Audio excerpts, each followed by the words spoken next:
Köszöntöm a tisztelt képviselő asszonyokat és urakat! Az Európai Unió soros elnökségére vonatkozó eredményeket szeretnék röviden felvázolni, mely 2011. januárjától júniusig tartott.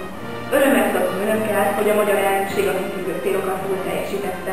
Többek között az a rendelettervezettel, mely az energiapiacok integritásáról és átláthatóságáról szól. Ennek részletei június végén befejeződött, még a soros elnökség ideje alatt az Európai Unió energiapolitikájának irányvonalai, meghatározó stratégiai döntések megszülettek az uniós intézmények között. A válsághelyzetet hatékonyan kezelte, gyorsan reagált észak-afrikai eseményekre és a fukushimai atomkatasztrófára is. Mindkét esetben az események bekövetkezte után néhány nappal rendkívüli minisztériumi ülést hívtunk össze. Az európai energiapiac egységesítésében nagy jelentősége volt a februárban tartott uniós állam és kormányfő találkozónak. Ez az értekezlet foglalkozott először kifejezetten energiaágazati témákkal.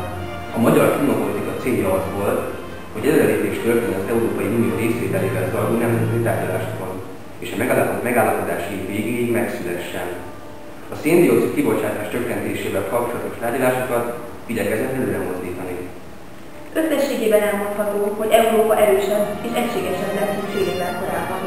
Köszönhető az ambiciózus és pontosan kidolgozott programoknak, melyet meg is tudott valósítani, továbbá elmondható az is, hogy a változás eseményeket is kellőképpen tudta kezelni a magyar elnökség. Köszönjük a téves együttműködésüket, további munkát kívánok Lengyelországnak,